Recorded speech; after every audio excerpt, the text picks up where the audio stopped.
सोने लगी तो स्वप्न में भगवान का दर्शन करने लगी।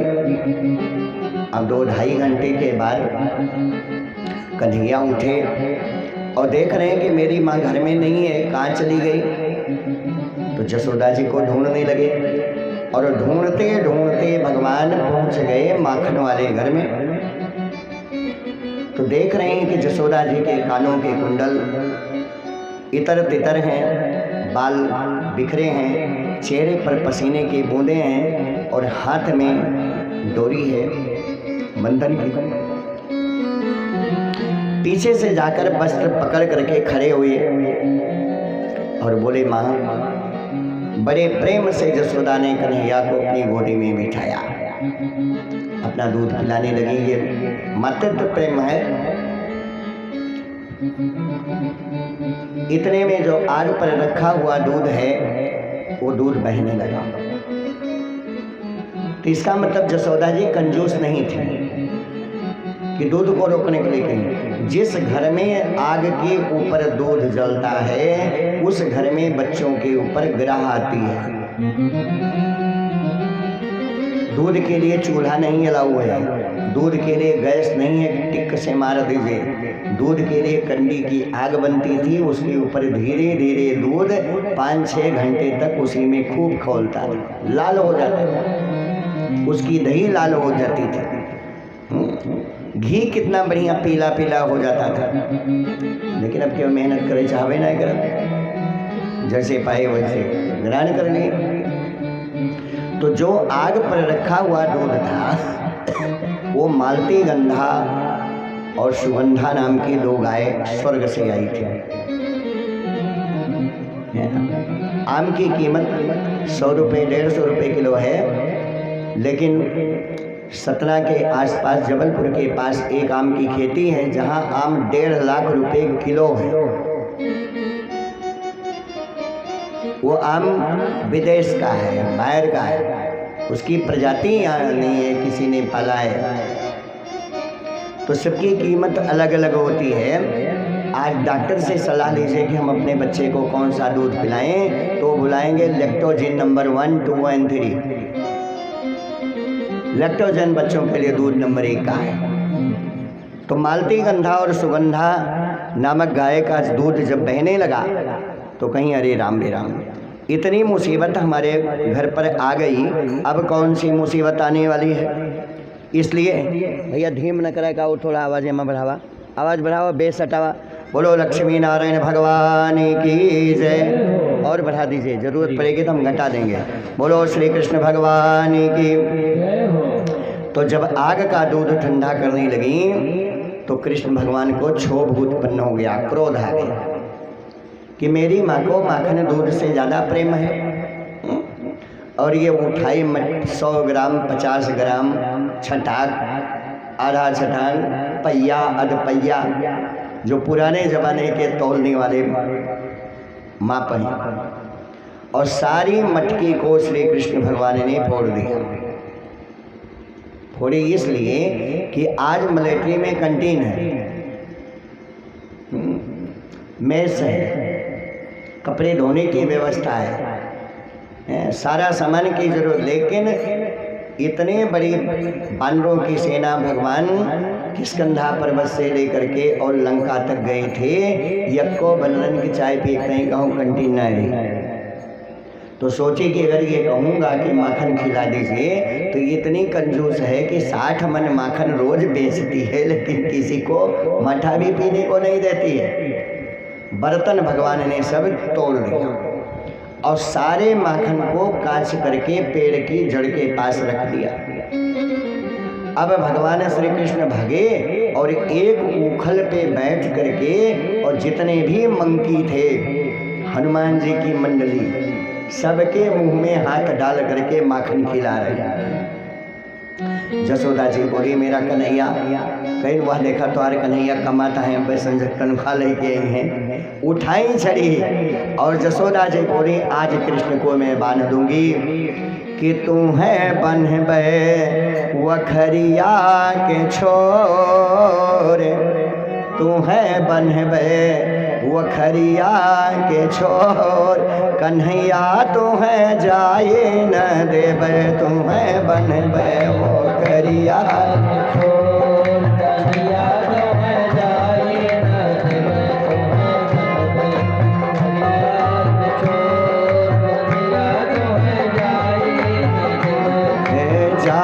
न देवे तुम्हें जाए न देव, जाए न देव तुम्हें जाए न देव, तुम्हें बनबे वो खरिया के छोर, कन्हैया तुम्हें जाए न देव तुम्हें बनबे।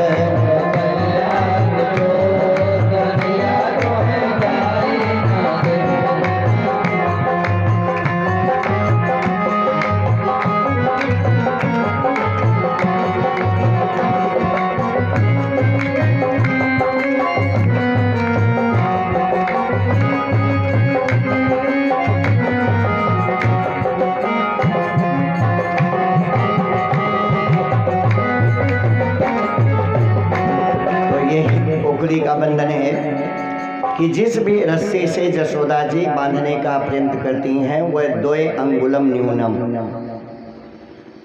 सीधी बात है कि जिस भी रस्सी को उन्होंने उठाया वो 2 अंगुल छोटी पड़ जाती है। अब ये छोटी पड़ने का भाव क्या है? कहीं भक्ति और वैराग्य 2 चीजें भगवान के सान्निकट में ले जाती है, एक भक्ति और एक वैराग्य। ज्ञान का मार्ग तो बड़ा कठिन है। भगवान ने सोचा मैं मात्र सत्य से ही भक्तों का हृदय से हूँ, रज और तम से नहीं। इसलिए 2 अंगुल रस्सी छोटी पड़ गई। और दूसरी बात है कि जहाँ रूप और नाम दोनों होते हैं वहीं पर बंधन होता है, जबकि ये मुझ में नहीं है, इसलिए 2 अंगुल छोटी पड़ गई। और तीसरा कारण है कि अभी भगवान को 2 वृक्षों का उद्धार करना है। भगवत कृपा से द्वैत अनुरागी भी मुक्त हो जाते हैं और असंग भी प्रेम से बंध जाता है। कहीं वो कैसे? जैसे सारी नदियाँ, कभी गोमती में भी बाढ़ आती थी। गोमती की बाढ़ तो बड़ी विकराल थी कि किनारे की कितने गांवों को ये तहस नहस कर देते थे। मुड़ुआ भा गई, सराव इधर सब डूब जाते थे, धनपतियों तक पानी जाता था। वैसे गंगा भी खतरे के ऊपर चलती हैं, सरजू मैया भी खतरे के निशान पर चलती हैं, सारी नदियां खतरे के निशान पर आती हैं। लेकिन समुद्र में जाकर जब समाहित होती हैं तो समुद्र 1 अंगुल भी नहीं बढ़ता है। कारण क्या है? इसलिए क्योंकि समुद्र जो है उसने अपनत्व का आकार बना लिया है। समुद्र में जब तूफान उठता है तो वही ज्वार और भाटा बनता है,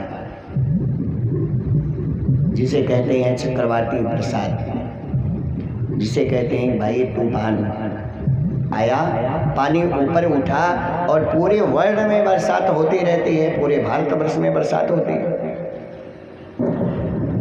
जैसे सारी नदियां समुद्र में समा जाती हैं, उसी प्रकार सारे गुण, अनंत गुण भगवान में लीन हो जाते हैं। यही भाव दर्शाने के लिए भगवान ने रस्सी को 2 अंगुल छोटा कर दिया।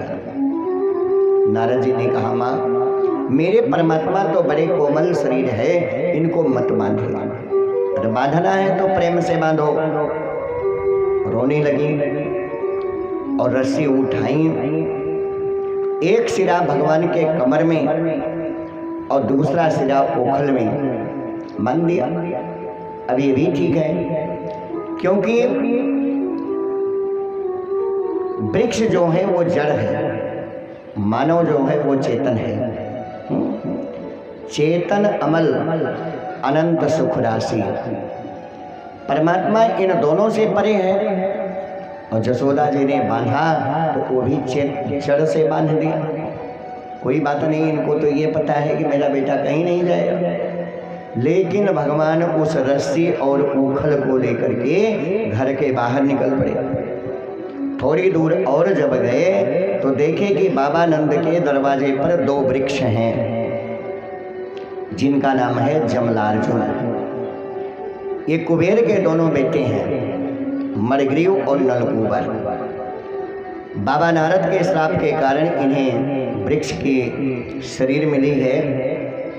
आज भगवान इन दोनों पेड़ों का उद्धार कर देते हैं। बोलो वृंदावन बिहारी लाल की। दोनों पेड़ों को पहले कूद गए, रस्सी निकल गई, लेकिन उखड़ उसी में अटक गई और इतनी तेजी से जोर लगाए कि दोनों वृक्ष उखड़ गए। मानव के शरीर के दिव्य शरीर को धारण करके भगवान की विनती करती हैं कि नमः परम कल्याण नमः परम मंगलम वासुदेवाय शांताय जदूनाम पतये नमः। हे परम मंगल परम कल्याणकारी गोविंद जी, आपको नमस्कार है। आप समस्त जदवंशियों के स्वामी हैं, परम शांत हैं, आपको नमस्कार है। आपने हमें इस जड़ योनि वृक्ष की अवस्था से उबार करके मेरे ऊपर बड़ा उपकार किया है। हम आपके किन शब्दों में प्रार्थना करें? तो भगवान ने कहा कि देखिए भैया, ऐसा है कि लौकिक रीत में बंधा हुआ प्राणी गोविंद भगवान से मुक्त होने के लिए प्रार्थना करता है कि भगवान अब हमें आवागमन से मुक्त कर दो। लेकिन आज तो श्री कृष्ण भगवान बंधे हुए हैं और बंधन मुक्त प्राणी जो हैं भगवान से प्रार्थना कर रहे हैं। ये बंधन में बने हैं फिर भी उनकी प्रार्थना कर रहे हैं। ब्रह्मा जी ने भगवान की स्तुति किया, प्रभु धन्य है आपकी लीला कि ऋणी है आज ये, ऋणी है आज ये संसार तुम्हारा मोहन, जगत पर सिद्ध है अवतार तुम्हारा मोहन।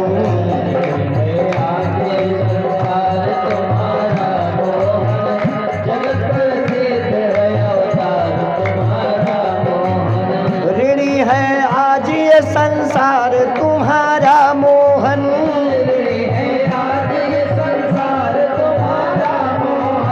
जगत पर सिद्ध है अवतार तुम्हारा मोहन।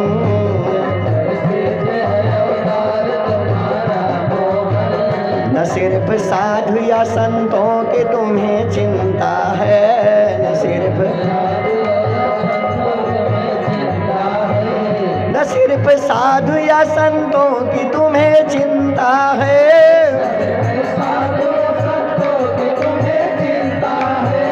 पेड़ पत्थर से भी है प्यार तुम्हारा मोहन,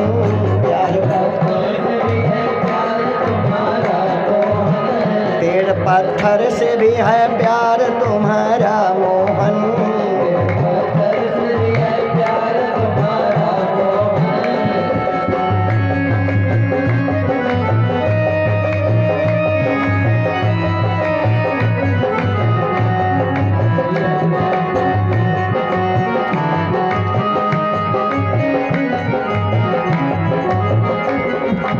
ब्रह्मा ने कहा प्रभु ये संसार आपका ऋणी है, आपका अवतार जगत में प्रसिद्ध है।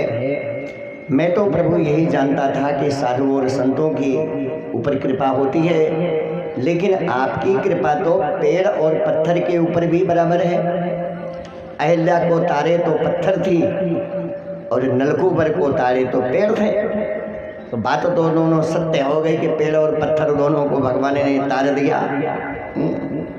लेकिन पेड़ गिरने की आवाज जब जसोदा जी के कान में गई तो गोप वृद्धा महोत्पाता नन भूया भ्यग बने।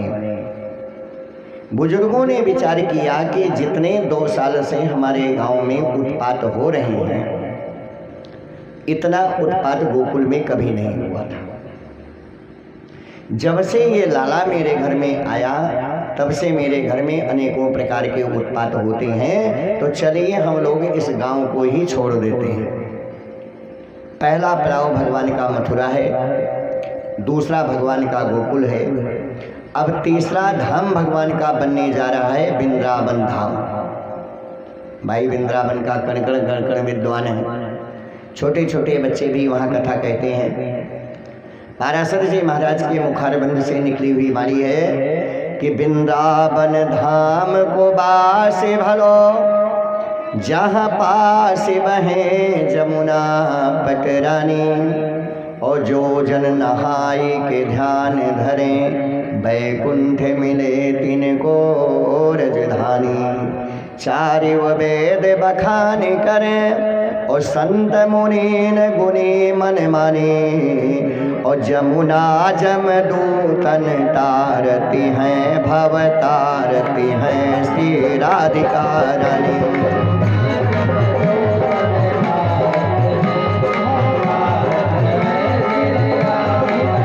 जमुना जमदूतन तारती हैं, भव तारती हैं श्री राधिका रानी।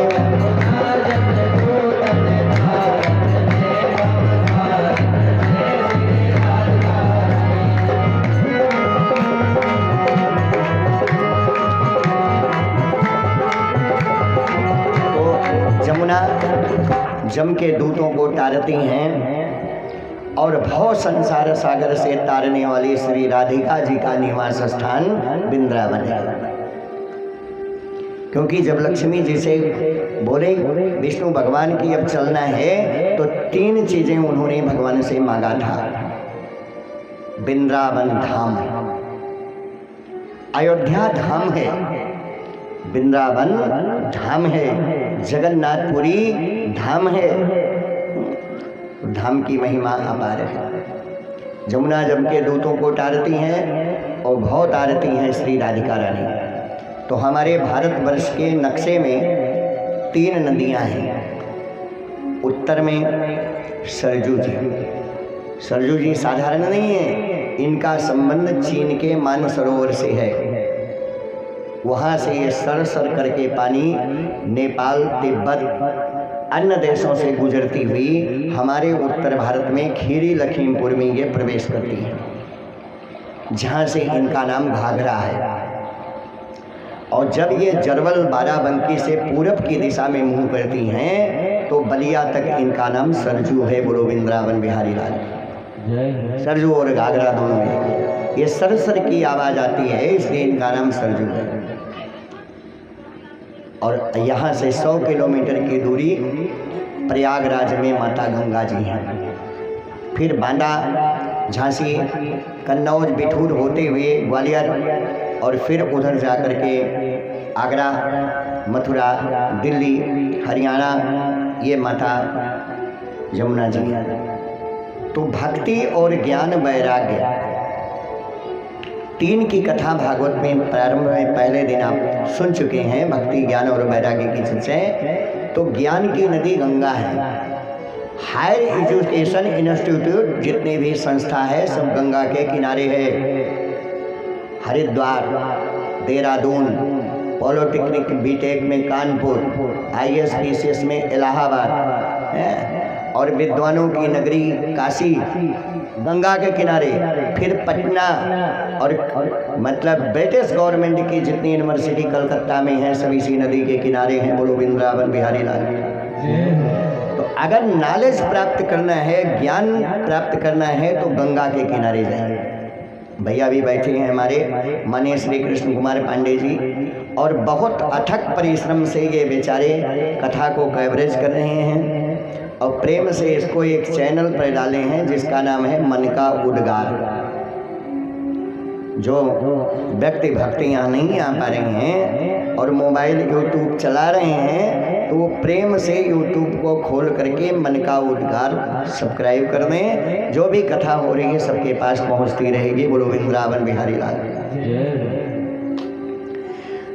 और भक्ति की नदी अगर है तो माता यमुना जी हैं, और वैराग्य की नदी अयोध्या है।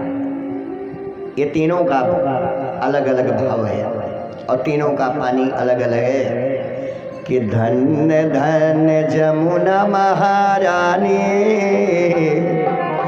और धन्य धन्य यमुना महारानी, तोहारे बड़ा निर्मल बा पानी। धन्य धन्य यमुना महारानी, निर्मल बा पानी मैया, निर्मल बा पानी। निर्मल पानी मैया निर्मल। धन धन जमुना महारानी तोहारी बड़ा निर्मल पानी। धन धन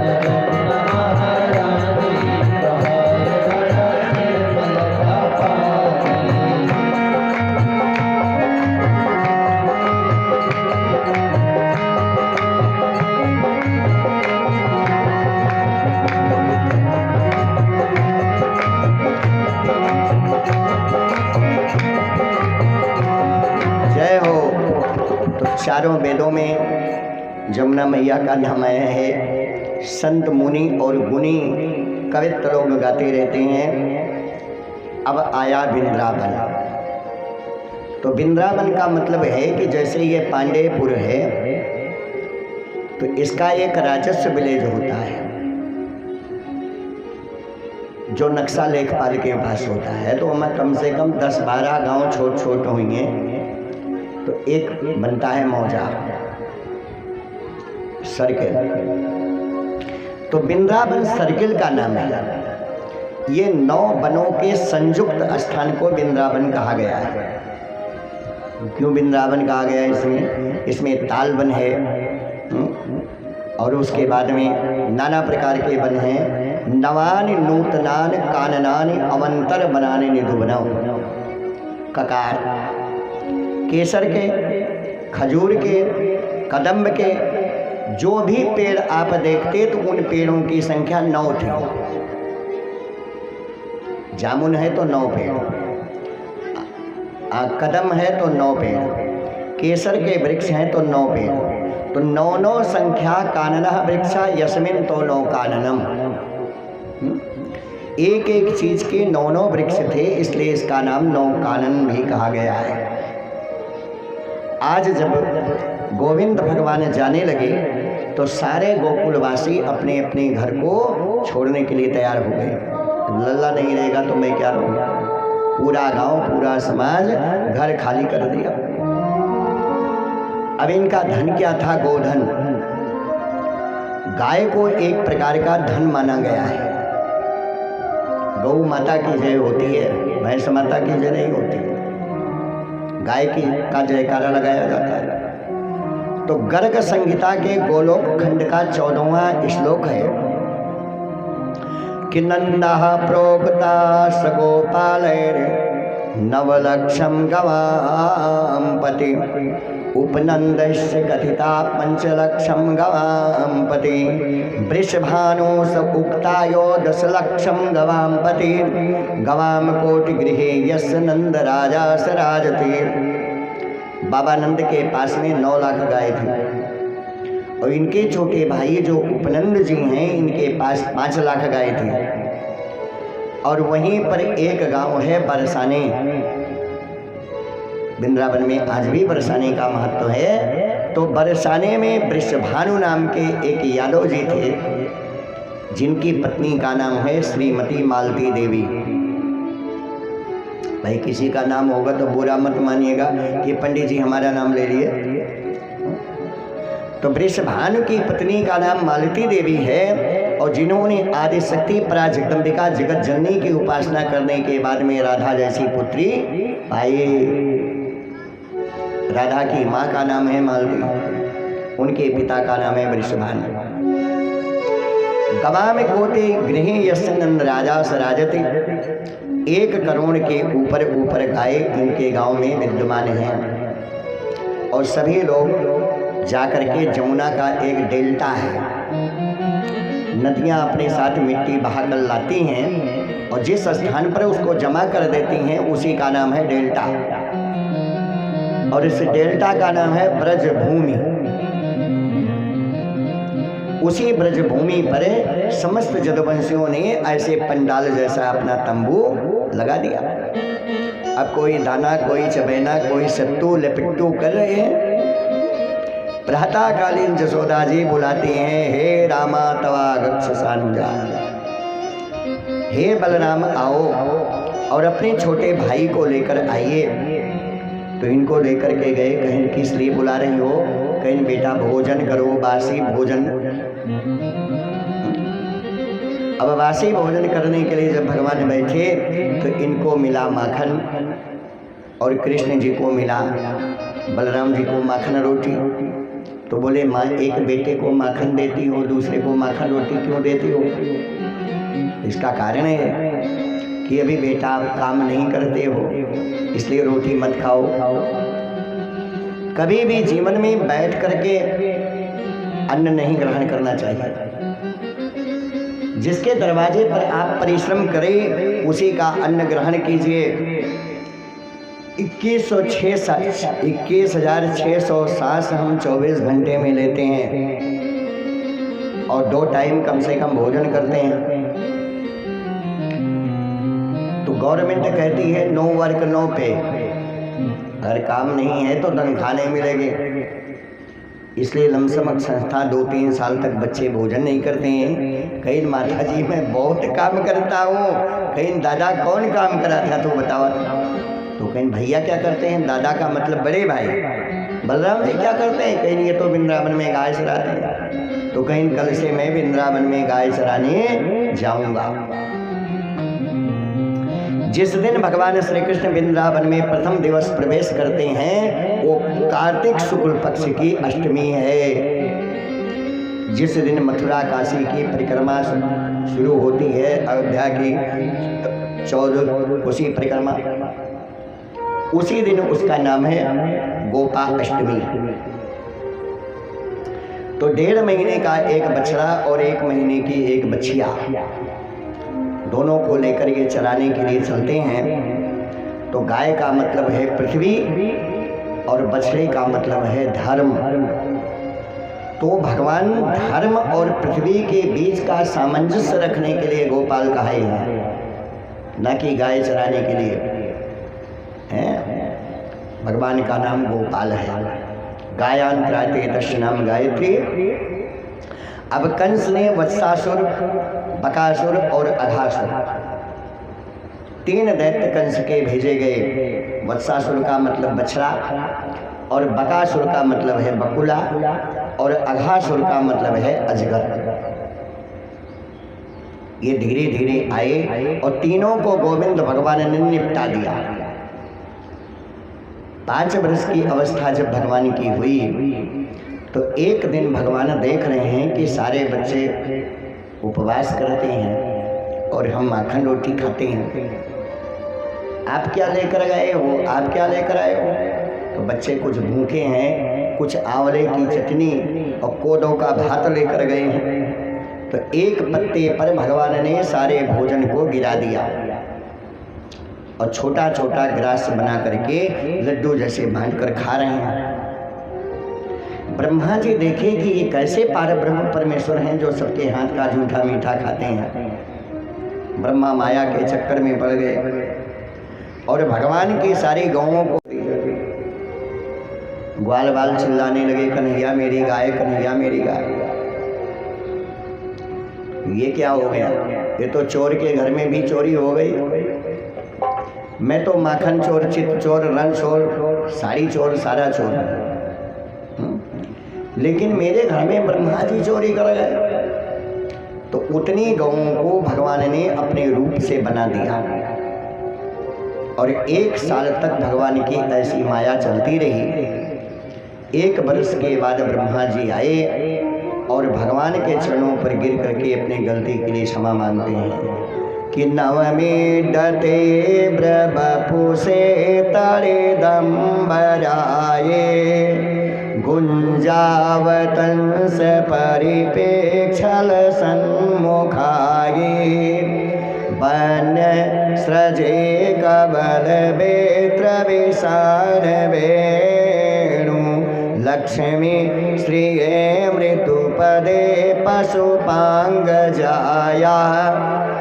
भगवान के चरणों पर साष्टांग दंडवत किए और गलती बिनती मांग करके चले गए।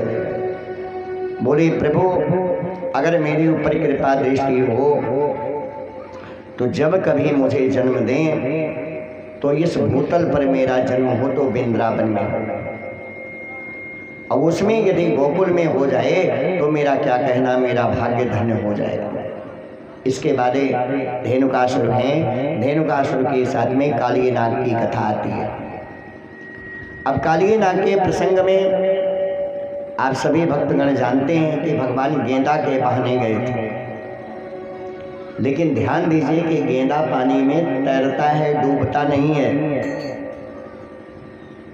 उस काली नाग के भीतर में कमल के सुंदर सुंदर पुष्प थे और बाबा नंद को बाई पत्र कंस ने लिख के दिया था कि हमको 1000 फूल भिजवा दीजिए। बाबा नंद जानते थे कि जो व्यक्ति फूल तोड़ने के लिए जाएगा उसको सर्प काट लेगा, क्योंकि विषैला है, उसके शास्त्रों पर नहीं। तो श्री रामा नाम गोपालो राम कृष्ण सखा, भगवान का परम मित्र जो है वो श्री रामा थे। सुदामा की कथा भी नहीं है, इनका नाम श्री रामा है, उनका नाम मनसुखा भी है। वो सोटी लेकर के थोड़ा पैर से विकलांग हैं, भगवान के अष्टकोल की टीम में चलते रहते हैं। तो श्री रामा ने बताया कि कन्हैया, बाबा नंद को कंस ने चिट्ठी दिया है। क्या चिट्ठी में लिखा है? कमल का पुष्प मांगा है। यदि कमल के पुष्प बाबा नहीं पहुंचाते हैं तो मथुरा जाने पर कंस उनको मृत्युदंड देगा। अरे इतनी बड़ी सजा कंस देंगे मेरे बाबा को? तो ले फूल फूल चिल्लाता है, मैं फूल तोड़ कर लाता हूँ।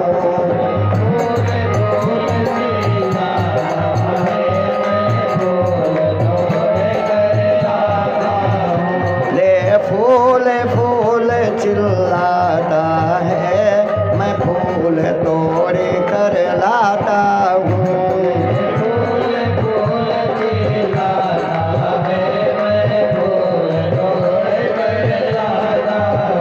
पाताल लोक में भी होगी तो गेंद खोज कर लाता हूँ।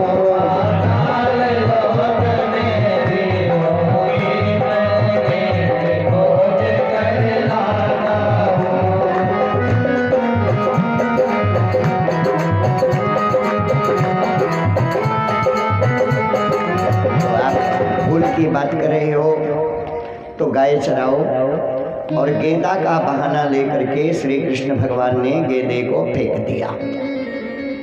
गेंदा पानी में तैरने लगा और एक ऊंचे कदम की डाल पर भगवान चढ़ गए।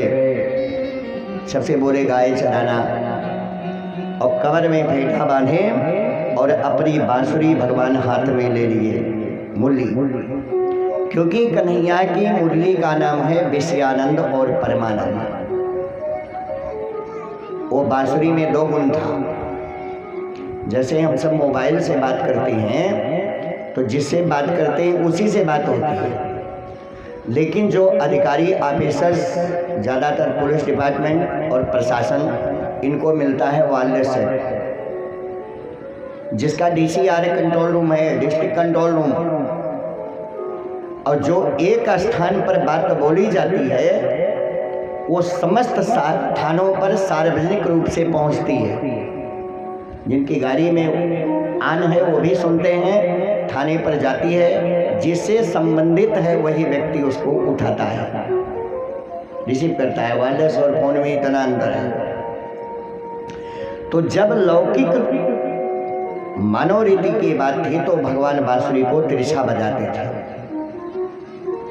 और बांसुरी की जिंदगी से, भैया बांसुरी की जिंदगी से जिंदगी जीना सीख लो, और दिल में हजारों छिद्र हों फिर भी मुस्कुराना सीख लो। बांसुरी बनाने वाले से पूछे कैसे छेद किया जाता है लोहे को गर्म, लेकिन जब अधर पे रखी जाती है तो कितनी बढ़िया सुर देती है। ईश्वर के बारे में किसी कवि ने लिखा है कि मोहन के कान्हा के मुरलिया बाजी रे, कान्हा की मुरलिया बाजी रे, तान सुन के मोरनी नाची रे, कान्हा की मुरलिया बाजी रे, तान सुन के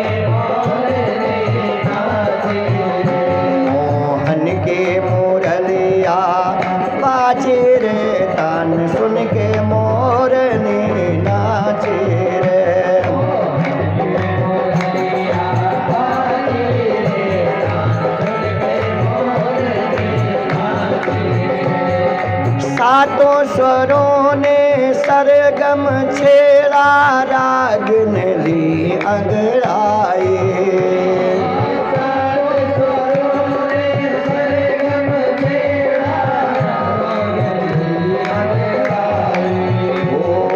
सातों स्वरों ने सरगम छेड़ा, रागिन ली अंगड़ाई।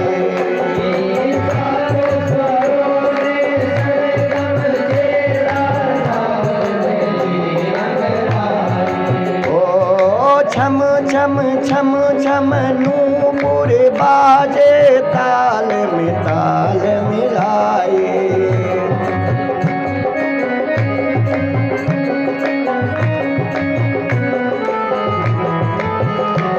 ये हो राधा कृष्ण की झांकी रे, तान सुन के मोरन नाचे रे।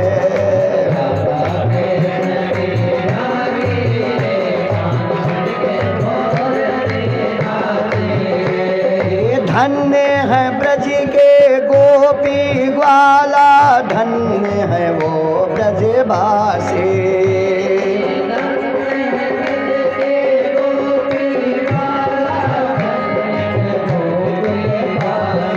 ओ जिनके संग में रास रचावती, मोहन मदन मुरारी।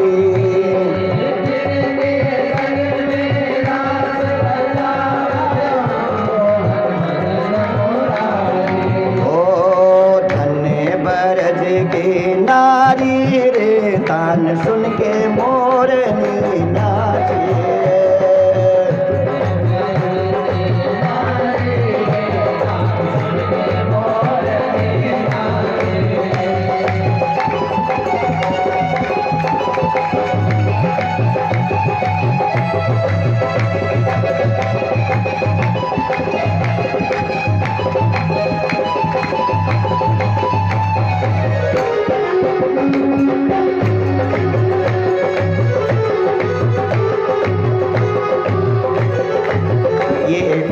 भगवान की बांसुरी का गुण था। और जब छलांग लगाए तो गोविंद भगवान गेंदा नहीं पकड़े, गेंदा तो पानी के ऊपर तैर रहा था। ये तो तल में चले गए और काली नाग सो रहा है और उनके 8 पत्नी हैं। ये 8 पत्नी नहीं बल्कि योगियों की दृष्टि में अरिमा लघिमा गरिमा 8 प्रकार की सिद्धियां हैं। तो कहीं ये काली नाग कर क्या रहा था यहाँ? तो ये काली नाग गरुड़ का चचेरा भाई है, सौतेला भाई है। और गरुड़ के भय से वो पानी में डूब के रहता है, जबकि नाग पानी में नहीं रहता है। वो मरुस्थल और सुख स्थान का निवासी है, लेकिन अपने प्राण की रक्षा के लिए पानी में छुपा है। उसकी 8 सिद्धियां खड़ी हैं। तो त्रिलोकपति भगवान श्री कृष्ण के सामने और नाग की पत्नियां हाथ जोड़कर खड़ी हो गई, भैया तू कहां से आ गया? अगर हमारे पति जी जगेंगे तो आपको काट लेंगे। तो बोले देवी आप एक पतिव्रता स्त्री हो, आप अपने पति की मदद करो, हमारी मदद नहीं है। हम जड़ बंसी बंसी वाले बंसी इस जगह बजाएंगे। तो एक नागिन ने पूछा बेटा आपकी आवाज़ तो बड़ी मधुर है, बड़ा सुंदर आपका स्वभाव है, किस देश से आप आए हो और आपके माता पिता का क्या नाम है? कि कौन देश से आयो रे बालक, क्या है तुम्हारा नाम रे?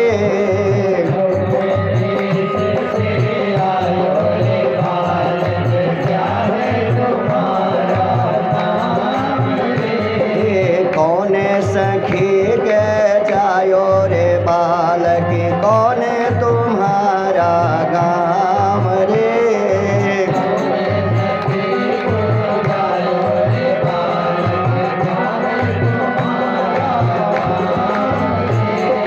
पूरब देश से आयो मैं नागिन, कृष्ण हमारा नाम है। पूरब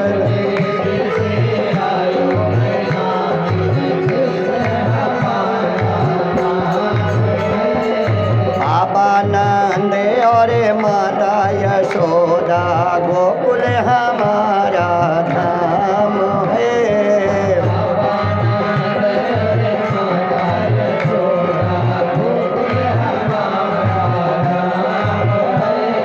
बाबा नंद और माता यशोदा, गोकुल हमारा धाम है।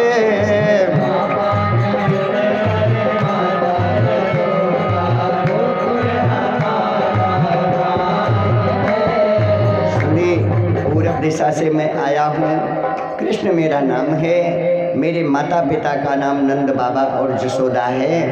तो क्या करने के लिए आए हो? तो कहीं नाराज न पड़ो, कहीं नहीं कि माता जसोदा दहिया बेलोने, तेरे नागे की करूं मैं ढोरिया।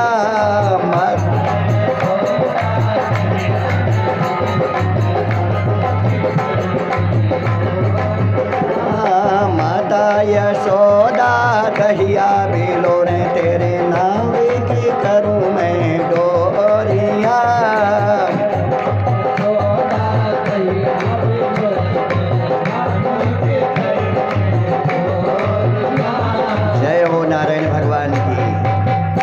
आपके जो पति हैं ये सोते रहते हैं, इनकी चमड़ी बड़ी मजबूत है और ले चल के इसकी रस्सी बनाऊंगा। तो दूसरी नागिन बोली, भैया कोनो बंगाली इतना हुआ नहीं, सांप पकड़त हुआ। तो कही नहीं, हम मुरली नहीं बजाते, वेद नहीं बजाते हैं, मुरली बजाते हैं। और कन्हैया नाग की पूंछ को जब दाबे तो फन फन सन सन की ध्वनि करता हुआ और वो मनमोहन से लपट गया। अब मुंह के कुछ झागे निकल पड़ी, जमुना का पानी उबल पड़ा और कड़कड़ाते हुए चारों तरफ से भगवान श्री कृष्ण को बांध लिया। अब गोविंद भगवान धीरे धीरे अपने शरीर को बढ़ाने लगे और बढ़ाने के बाद कूद करके उसके फण के ऊपर पहुंच गए और धीरे धीरे मूली बजाते हुए पानी के ऊपर आए। आज भगवान ने उस नाग का उद्धार कर दिया कि मुरली वाले की जय बोलो माखन चोर की, नटवर नंद किशोर की।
अधरम मधुरम वदनम मधुरम नयनम मधुरम हसितम मधुरम।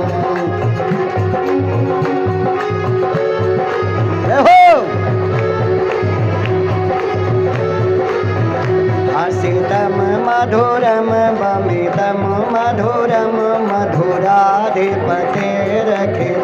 मधुरम मधुराधिपतेरखिलम मधुरम।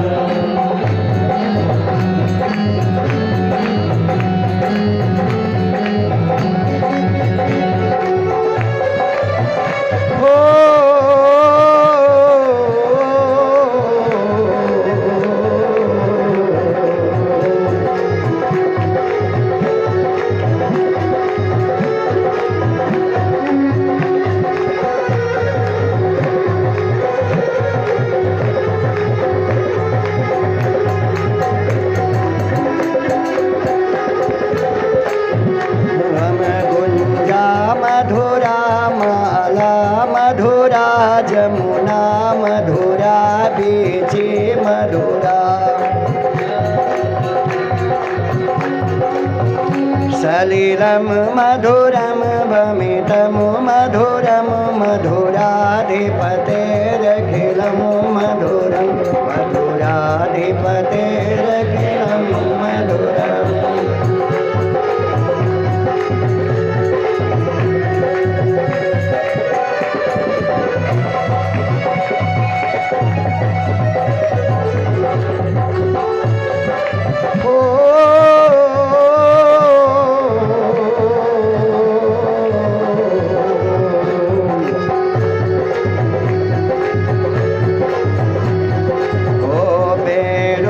मधुरो रे रो रे मधुरा पाणी रे मधुरा पादो मधुरो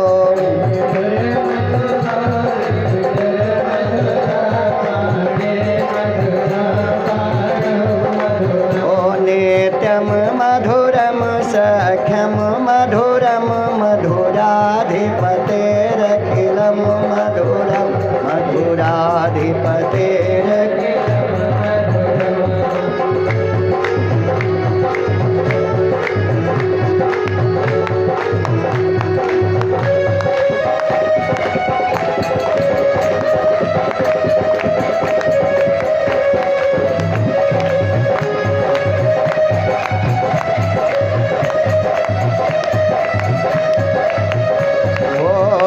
तरणम मधुरम तरणम मधुरम हरणम मधुरम स्मरणम मधुरम।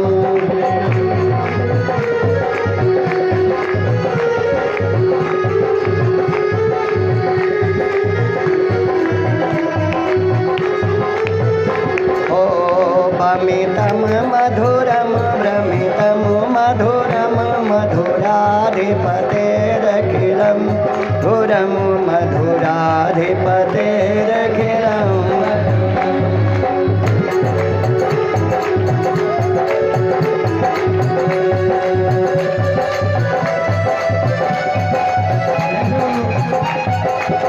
जय हो नारायण भगवान की। धर्म परम पिता परमेश्वर ने काली नाग के